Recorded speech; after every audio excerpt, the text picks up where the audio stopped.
नमस्कार दोस्तों, कैसे हो आप लोग। आज की वीडियो उन लोगों के लिए है जो एयरटेल पोस्टपेड यूज़ कर रहे हैं और जिनका बिल हर महीने प्लान से ज़्यादा आ जाता है।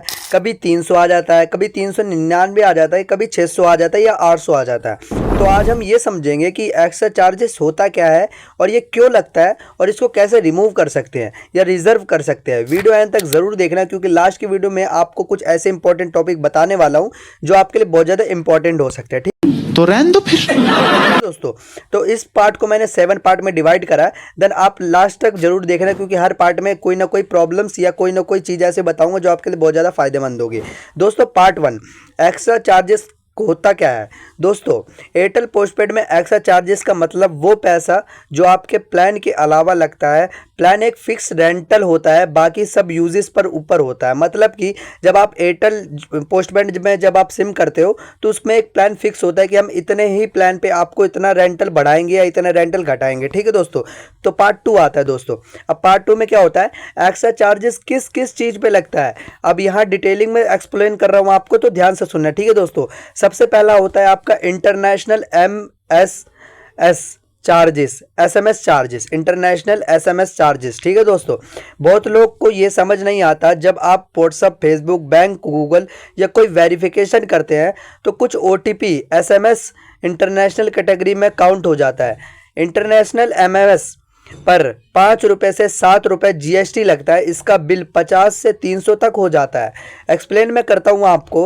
WhatsApp business verify 4 MMS 28 approx. मतलब कि जब भी आप पोस्टपेड के दौरान जब भी आपका सिम में डाटा होता है तो उसमें जो आपका गूगल ओटीपी होता है, फेसबुक ओटीपी आता है, जितना भी बैंकिंग के ओटीपी होते हैं, उन सब का जो पोस्टपेड का जो एयरटेल टीम है वो उनका जीएसटी काटती है। मतलब कि आपके अगर फेसबुक पे आपने अकाउंट खोला, आपने उसका 4 ओटीपी बता दिए तो का अप्रोक्स 28 रुपये वो जीएसटी काट ही लेती है। ठीक है दोस्तों, ये होता है पोस्टपेड में बिल बढ़ने के नतीजे। ठीक है दोस्तों, अब दोस्तों क्या आता है, दूसरा पार्ट आता है VAS, value added service charge.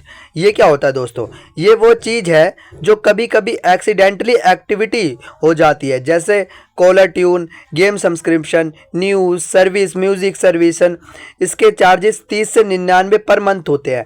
मतलब कि दोस्तों, ये कुछ ऐसी एक्टिविटी होती है जिसमें अगर आप कोई स्पॉटिफाई या किसी भी ऐप का कोई भी सब्सक्रिप्शन लेते हो तो उसका जो सब्सक्रिप्शन लेने के ना उसका भी जीएसटी कट के 30 से 99% आपके एयरटेल पोस्टपेड में ही जुड़ता है। इसकी वजह से आपकी जो एयरटेल पोस्टपेड का बिल है वो ज़्यादा बढ़ता है। ठीक है दोस्तों, उसके बाद आता है आपका तीसरा, एक्स्ट्रा डाटा यूजेस। प्लान में 20 GB अगर मान लो आपको प्लान मिला है, डाटा मिला है और आपने 23 GB यूज़ कर लिया है, एक्स्ट्रा 3 GB का बिल जनरेट हो जाता है। पोस्टपेड में एक्स्ट्रा डाटा फ्री नहीं होता, प्रीपेड की तरह स्टॉप भी नहीं होता। दोस्तों, जैसे कि आपने पोस्टपेड सिम ले लिया, ठीक है दोस्तों, मतलब आपकी पोस्टपेड सिम हो गई है, देन आपने उसमें 20% का डाटा लिया कि मैंने इस 20 GB का यहाँ पे डाटा लिया। अगर आप उससे ज़्यादा यूजेस करना चाहो ना तो वो ज़्यादा भी यूजेस होता रहता है दोस्तों, घटता नहीं है। जैसे प्रीपेड में एक तरह पे स्टॉप हो जाता है ना, जैसे डाटा खत्म वैसे बिल डाटा सब गायब। उसके बाद उसमें पोस्टपेड में बढ़ता रहता है, आप जितना यूज़ करते रहते हो उसका बढ़ता रहता है और बिल बनता रहता है। ठीक है दोस्तों, उसके बाद आता है आपका चौथा, रोमिंग चार्जेस। दोस्तों, इंटरनेशनल रोमिंग में incoming call, outgoing call, SMS और डाटा अलग से चार्ज होता है। कई बार तो एयरपोर्ट पे नेटवर्क ऑन होता है तो बैकग्राउंड में डाटा यूज़ हो जाता है और बिल बढ़ जाता है। दोस्तों, मान लीजिए कि आपने कोई भी ऐप है आप में और आपने कोई उसको बैकग्राउंड डाटा उसका ऑन कर रखा है, तो उसका जो बैकग्राउंड डाटा में जो डाटा जाता है ना, मान लीजिए आपका डाटा ऑफ भी है ना या डाटा ऑन है और आप कोई भी ऐप का यूज़ नहीं कर रहे हो, मगर आपने कई ऐपों को वहाँ पर बैकग्राउंड डाटा ऑन कर रखे हैं, तो उसका भी जो बिल होता है ना वो भी सीधा आपका डाटा तो जाता ही है और साथ में वो बिल भी जाके एयरटेल पोस्टपेड में कन्वर्ट हो जाता है। ठीक है दोस्तों, और बढ़ जाते हैं इस तरह से। अब दोस्तों, पांचवा आता है आपका लेट पेमेंट चार्जेस। दोस्तों, ज़्यादातर लोगों के साथ यही होता है, टाइम पे बिल नहीं पे करते हैं, पेनल्टी जरूर लगती है और जीएसटी भी अलग से लगता है। दोस्तों, मान लीजिए आपने पोस्टपेड को 15 दिन पहले करा और आप जाके उसको 3-4 महीने घसीटते उसको 3-4 महीने पे ले आए हो। अब दोस्तों, मगर आपने उसका बिल फिर भी पे नहीं करा है तो उनके भी वो जीएसटी काटता है और टाइम की पेनल्टी लगाता है कि इतने दिन का हमने आपको टाइम दिया था और इतने दिन के अंदर हमारा बिल पे हो जाना चाहिए, मगर हमने बिल पे नहीं करा, तो उस चीज़ की वो पेनल्टी काटता है। ठीक है दोस्तों, अब पार्ट 3 में आपको क्या बताऊंगा, बिल देखने का सच्चाई तरीका। दोस्तों, आप जब देखते हो तो आपको बिल देखना आना चाहिए। ठीक है दोस्तों, बहुत ज़्यादा इंपॉर्टेंट होता है बिल देखना। तो यहाँ पे क्या करना है आपको, एयरटेल थैंक्स सबसे पहले तो ओपन करना है, बिल सेक्शन में जाओ, डिटेल्स बिल देखना, वहाँ ब्रेकडाउन में यहाँ सब लाइन बाय लाइन लिखा होता है, ठीक है दोस्तों। उसके बाद क्या आता है, पार्ट 4 में आपको समझाता हूँ एक्स्ट्रा चार्जेस कैसे रिमूव कर सकते हैं। दोस्तों ये बात ध्यान से सुनना, ये बात बहुत इंपॉर्टेंट है, एक्स्ट्रा चार्ज कैसे रिमूव कर सकते हैं। अब यहाँ ऑडियंस का सॉल्यूशन देता हूँ आपको, ठीक है दोस्तों। ऐप कंप्लेंट, दोस्तों आपको क्या करना है, सबसे पहले एयरटेल थैंक्स ऐप ओपन करो, सपोर्ट में जाओ, ठीक है, वहाँ पे आपको सपोर्ट का एक ऑप्शन दिखता होगा, सपोर्ट में जाओ, कंप्लेंट रेस करो, कंप्लेंट जैसे करो, ठीक है दोस्तों। उसके बाद स्क्रीनशॉट अटैच करो कि मेरे साथ ऐसा पोस्टपेड में हो चुका। आपकी जो एयरटेल थैंक्स का होम पेज होता है ना पोस्टपेड, जहाँ पोस्ट पे लिखा होता है, वहाँ का स्क्रीनशॉट वहाँ पे अटैच करो, ठीक है दोस्तों। कमेंट में लिखो अर्थलाइज चार्जेस काइंडली व्यूअर्स, ठीक है दोस्तों, आपको ये लिखना है। उसके बाद क्या करना है, ये करने से कंपनी व्यूअर क्रेडिट इशू कर देती है, मतलब कि मेथड में आपको जो कंपनी होती है ना वो आप पे कॉल करती है और आपकी जो बिल होते हैं ना उसको कम करती जाती है, उसका जीएसटी लगाता है, क्योंकि आप कोई चीज़ तो यूज़ कर नहीं रहे हो। उसके बाद आता है आपका 121 पे कॉल कर सकते हो, आप 121 नंबर पे आप कॉल कर सकते हो। Sir international SMS VAS roaming charges में नॉलेज एक्टिवेट नहीं किया, प्लीज़ रिसीव द चार्जेस, मतलब कि इन सब ये जो मैंने आपको बोला है ना सर इंटरनेशनल एस वीएस में रोमिंग चार्जेस इंक्लूड नहीं करा है, please receive the my charges, मतलब कि 100% 80% केसेस में ये आपका जो चार्जेस होते हैं वो घट के आपके पास आ जाता है, मतलब कि जो आपका होता है ना, जैसे आपका मान लीजिए आपका जो बिल बहुत बढ़ जा रहा है वो तो कम हो जाता है, ठीक है दोस्तों। कंपनी के पास व्यूअर पॉलिसी होती है जिसमें पहली बार में चार्जेस रिसीव हो जाते हैं, ठीक है दोस्तों। अब क्या आता है आपका बिलिंग एडजस्टमेंट, आपको मेथड 3 में बता रहा हूँ बिलिंग एडजस्टमेंट, ठीक है दोस्तों।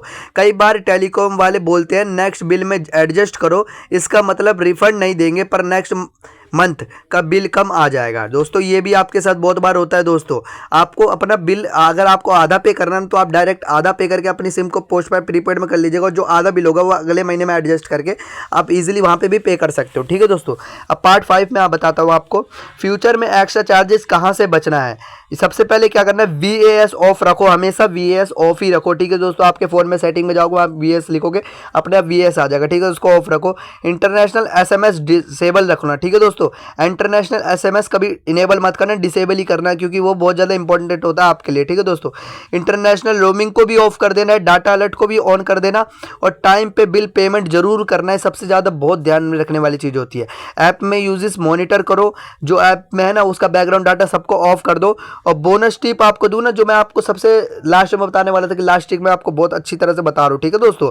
पोस्टपेड में यूजेस का बिल आ जाता है इसलिए शौक लगता है, प्रीपेड में पहले जैसा ही जाता है ना इसलिए कंट्रोल में रहता है।